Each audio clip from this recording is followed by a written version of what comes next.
I don't know. Being a woman in technology was really hard.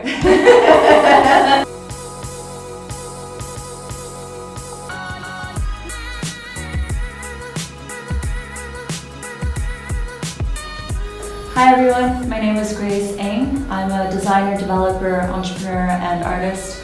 So I founded a company called Javelin.com. I'm also a partner at Lean Venture Partners, where we invest in technology startups.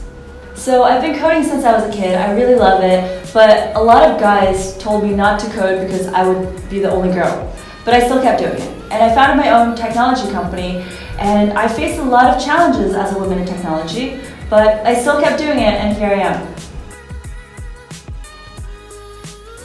Coding is really creative because it's like poetry. Once you understand the language and the syntax, then you can express a lot of things through it. And through the technology medium, it can be shared with a lot of people around the world. So I combined my passion for art with technology by creating interactive art installations called brain paintings, where you can paint with your brain activity.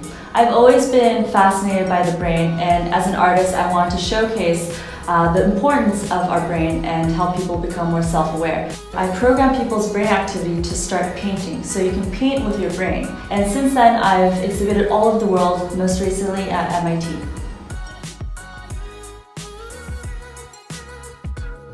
My biggest advice for people who want to start their own companies and be entrepreneurs is talk to customers and learn about their problems.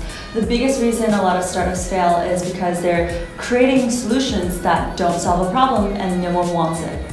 And so it's really important to validate first with the lean startup methodology and really run experiments to understand, is it a real problem that you're solving, and how do you best solve it for that customer?